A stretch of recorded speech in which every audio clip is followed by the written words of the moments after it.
এক সময় একটি শান্ত বনে ফিনলে নামে একটি চালাক শিয়াল এবং অলিভার নামে একটি বন্ধুত্বপূর্ণ কুকুর বাস করত। তাদের পার্থক্য সত্ত্বেও ফিনলে এবং অলিভার দ্রুত বন্ধু হয়ে ওঠে। তারা তাদের দিনগুলি বন অন্বেষণে, প্রজাপতির পিছনে ছুটতে এবং তাদের দুঃসাহসিক কাজের গল্পগুলি ভাগ করে কাটিয়েছিল। একদিন তারা একটি রহস্যময় গুহায় হোঁচট খেয়েছিল।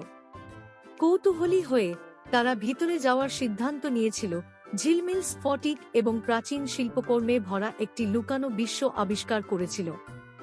বন্ধুরা ফিনলির ধূর্ততা এবং অলিভারের আনুগত্য ব্যবহার করে বাধাগুলি অতিক্রম করার জন্য একসাথে চ্যালেঞ্জের মুখোমুখি হয়েছিল। ঋতু পরিবর্তনের সাথে সাথে তাদের বন্ধন আরও গভীর হয়। ফিনলে অলিভারকে স্টিলথের শিল্প শিখিয়েছিল এবং অলিভার ফিনলেকে ফেচ খেলার আনন্দ দেখায়। তাদের বন্ধুত্ব বনে সম্প্রীতি এনেছিল।